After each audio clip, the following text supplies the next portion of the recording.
తెలంగాణలో ఏంటంటే ప్రభుత్వం కూలిపోతుందని చెప్పేసి రీసెంట్‌గా దుబ్బాక ఎమ్మెల్యే కొత్త ప్రభాకర్ రెడ్డి జోస్యం చెప్పారు. ఆయనతో రియల్ ఎస్టేట్ వ్యాపారులు, బిల్డర్లు ఎంత డబ్బైతే అంత డబ్బు మేము ఖర్చు పెడతాము. మీరు ఎమ్మెల్యేని అనుకోనండి, ప్రభుత్వాన్ని కూలగొట్టండి అన్నట్టు కూడా అతనితో చెప్పారని ఆయన పత్రికా ముఖంగా చెప్పడం జరిగింది. సో, నిన్న కేటీఆర్ కూడా క్లారిటీ ఇచ్చారు. 5 సంవత్సరాలు కాంగ్రెస్ ప్రభుత్వాన్ని మేము ఏమి డిస్టర్బ్ చేయము అని చెప్పేసి కూడా ఆయన మాటలు. మీకేమనిపిస్తుంది? కేసీఆర్ తన రాజకీయ చాణక్యంతో ప్రభుత్వాన్ని కూల్చే అవకాశం ఉందని మీరేమైనా అనుకుంటున్నారా? మనం చర్చించుకున్నది అదే నిజానికి. మెజారిటీ ద్వారా ప్రభుత్వాలు రావటం, పోవటం అంతకు మించినటువంటి దుర్మార్గం మరొకటి లేదు. ఎప్పుడైతే మెజారిటీ ద్వారా అధికారంలోకి వస్తాము, మెజారిటీ కోల్పోతే అధికారం కోల్పోతాము అన్న భావన ఎప్పుడైతే వచ్చిందో, ఈ మెజారిటీ సాధించటం కోసం ఏం చేస్తున్నారు? బాగా డబ్బున్నటువంటి సమూహాలు సొంత పార్టీలు పెట్టుకొని ఒక 100-150 మందికి తలా 25-30 కోట్లు పెట్టుబడి పెట్టి, అంతా కలిపితే 3-4-5 వేల కోట్లు పెట్టుబడి పెట్టి వాళ్ళని నియోజకవర్గాల మీదకి పంపిస్తే వాళ్ళు ఓటుకు 1000, 2000, 3000 వాళ్ళ డబ్బు, సొంత డబ్బు కూడా కొంత వేసి గెలుచుకొని వస్తున్నారు.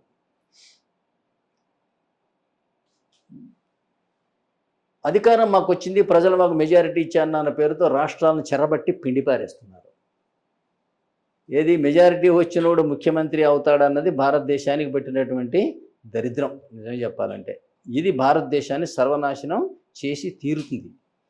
అంతులేని ఓటుకు నోటు కానీ, లేకపోతే కుల పాలన కానీ, కుటుంబ పాలన కానీ, లేకపోతే డబ్బున్నోడే పరిపాలించడం కానీ. ఇవాళ మీరు రాజకీయాల్లో చూసినట్టయితే ఆర్థికంగా ధనవంతులు ఉన్నారా, లేకపోతే పేదవాళ్ళు ఉన్నారా? ధనవంతులే ఉండొచ్చు. అంతేనా?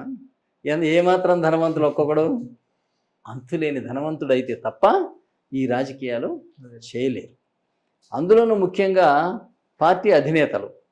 కొత్త ట్రెండ్ వచ్చింది ఏంటంటే, ఇంతకుముందు ఎవరికి వాళ్ళు సొంతంగా పెట్టుకొని డబ్బు ఖర్చు పెట్టి గెలిచి వచ్చినవాడు ధనవంతుడు వస్తున్నాడు. అందువల్ల ఎస్సీ, ఎస్టీ, బీసీలు, పేదవాళ్ళ నుంచి రాజ్యాధికారం దూరం అయింది. ఈ విషయాన్ని ప్రజలు ఇంకా గమనించట్లే. భారతదేశానికి వచ్చిన సర్వ సమస్య కూడా ఈ ఇగ్నోరెన్సే, అజ్ఞానం.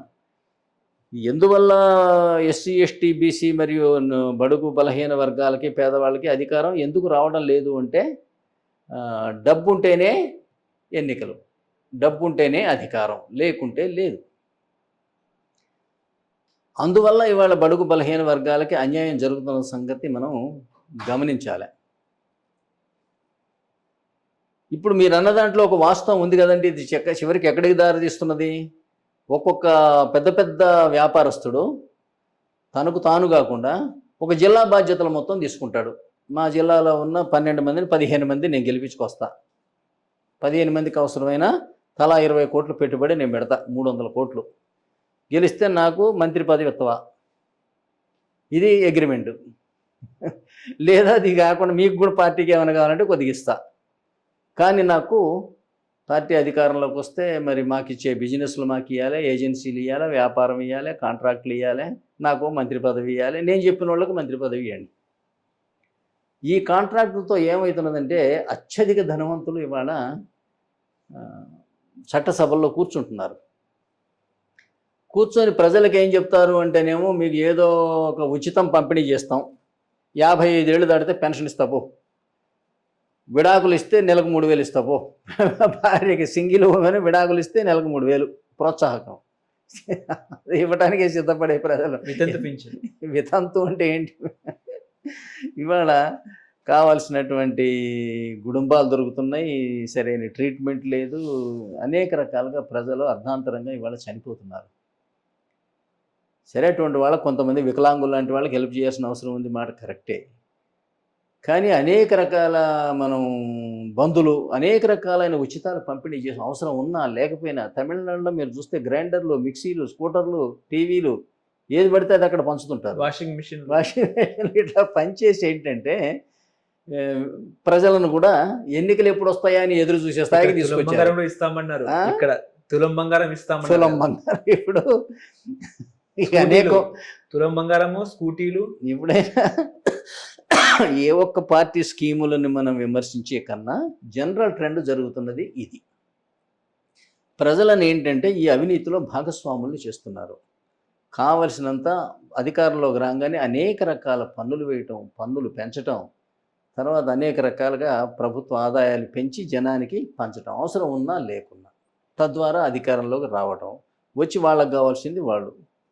ఈ 5 సంవత్సరాల పాటు వీళ్ళకి కావలసినంతగా వీళ్ళు అధికారాన్ని అనుభవించి ఆస్తులు సంపాదించుకొని చివరికి ప్రజల్లో వచ్చి ఇంత దుర్మార్గుడా వీడు ఇట్ట అనుకోలేదు మేము ఓటేసాం అని వాడు నాటకమే వీడు నాటకమే, ప్రజలు నాటకమే వీళ్ళు నాటకమే. ఏమవుతుంది, ఓ ఇంతటి దుర్మార్గుడా అంటాడు, నెక్స్ట్ వీడిని తీసేసి ఇంకో పార్టీ అధికారంలోకి వస్తుంది, వాడు వచ్చి ఏం చేస్తాడు, సేమ్ స్టోరీ వచ్చేసి 5 సంవత్సరాలు ఆయన దులుపుకొని ఆయన పోతాడు. ఓ వీడు ఇంతటి దుర్మార్గుడా, మమ్మల్ని కాదని ఆయన కొట్టేశారుగా, బుద్ధి వచ్చిందా, మేమే నయం కదా అంటారు వీళ్ళు అని మళ్ళీ వీళ్ళు వస్తారు. మళ్ళీ వీళ్ళు వస్తే వీళ్ళు దులుపుకొని పోవటమే.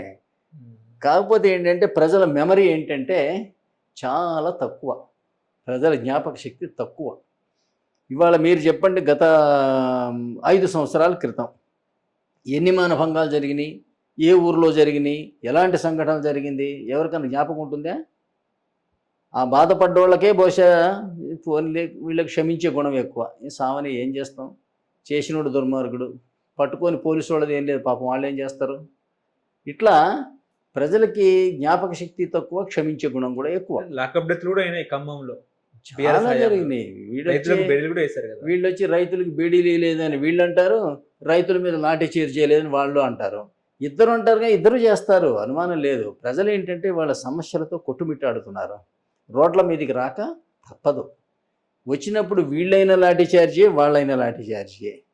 ఇది నిరంతరం ఏంటంటే ఇది ఒక సంక్షోభం నుంచి సంక్షోభంలోకి ఇవాళ భారతదేశ ఆర్థిక, రాజకీయ, సామాజిక వ్యవస్థ కూరుకుపోతున్నది. కానీ ఎందుకు పదే పదే ప్రభుత్వాన్ని కూలుస్తామని చెప్తున్నారు ప్రతిపక్షం, హెచ్చరిస్తున్న పరిస్థితి? నేను మీకు ఒక వరుస చెప్పుకుంటూ వస్తున్నాను.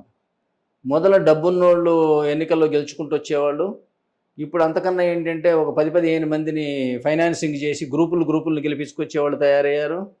అట్లాగే రాజకీయ పార్టీ పెట్టి ఒక 100-150 మందికి ఫైనాన్సింగ్ చేయడం తయారైంది.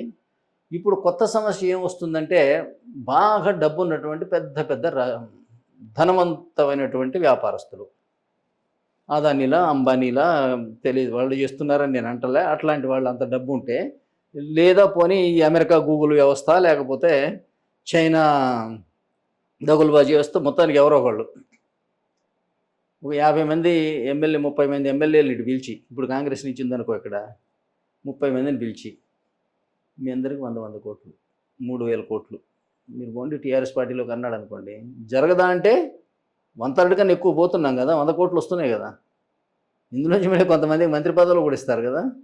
ఇది ఇంత అర్థం లేని మ్యూజికల్ చైర్ లాంటి నాన్సెన్స్ జరుగుతున్నది భారతదేశంలో. ఇది చాలా ప్రమాదానికి దారితీస్తుంది.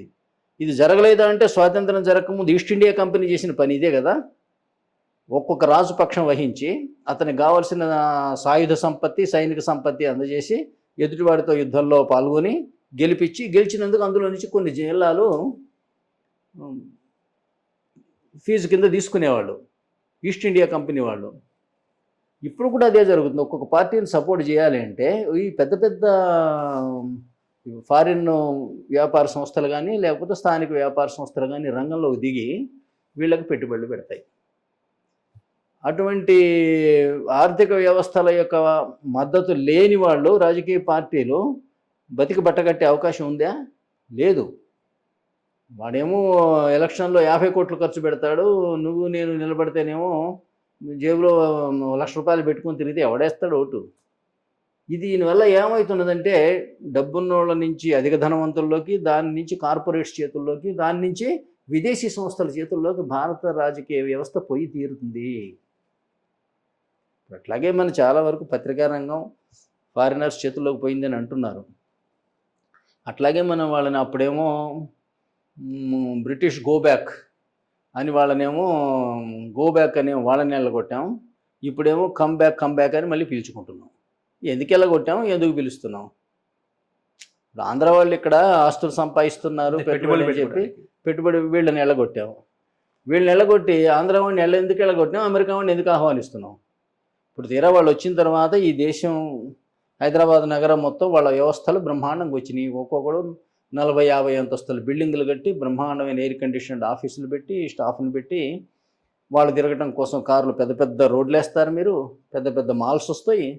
ఇవన్నీ చూస్తే ఇది సింగపూరా హైదరాబాద్ ఇంత అద్భుతంగా అభివృద్ధి చెందిందా అని అనుకుంటాం. కానీ ఒక ప్రాంతం అభివృద్ధి చెందడం వేరు, ఆ ప్రాంత ప్రజలు అభివృద్ధి చెందడం వేరు. దీనివల్ల స్థానిక ప్రజలకు పెద్ద ఉపయోగం జరుగుతుందా అంటే జరగదు. ఈ పెద్ద పెద్ద వ్యవస్థల ముందు టీ కొట్లు పెట్టుకోవడం, అరటిపండ్లు బడ్డీ కొట్లు పెట్టుకోవడం, ఆటోలు నడుపుకోవడం ఇవే మిగులుతాయి.